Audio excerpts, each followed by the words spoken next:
The Berean Pulpit welcomes you to my study from Hillsboro, Missouri. Hello, this is Brother Oats. Philippians chapter 4 and verse number 1. Therefore, my brethren dearly beloved and longed for, my joy and crown, so stand fast in the Lord, my dearly beloved. Verse 1 begins with the word therefore, and so you have to see what it's connected to before. In the latter part of chapter 3, verse 19, describing the enemies of the cross of Christ, it says, who mind earthly things. And then it contrasts that with verse number 20 of chapter 3, where it says of us, for our conversation is in heaven. As citizens of heaven, we are to be heavenly minded and not mind earthly things. But how can we accomplish that? How can we be heavenly minded while living on earth? Chapter 4 begins to describe how we can do that in very practical ways. The emphasis in verse number 1 is in the middle of the verse where it says, so stand fast in the Lord.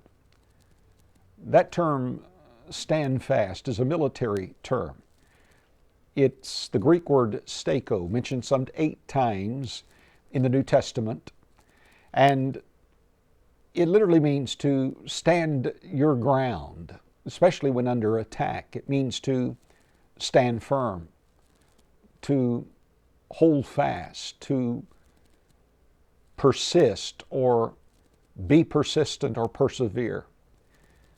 Paul used that term in chapter number 1 and verse number 27, where it says, only let your conversation be as it becometh the gospel of Christ, that whether I come and see you or else be absent, I may hear of your affairs. Now watch this, that ye stand fast in one spirit, with one mind, striving together for the faith of the gospel.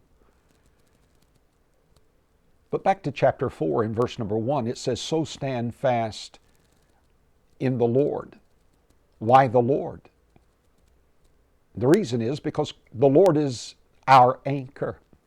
He's described that way in Hebrews chapter 6 and verse number 19, which hope we have as an anchor of the soul.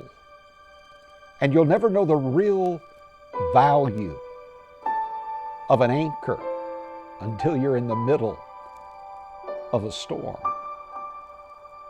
So, stand fast in the Lord.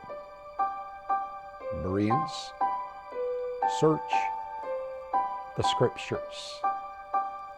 God bless you.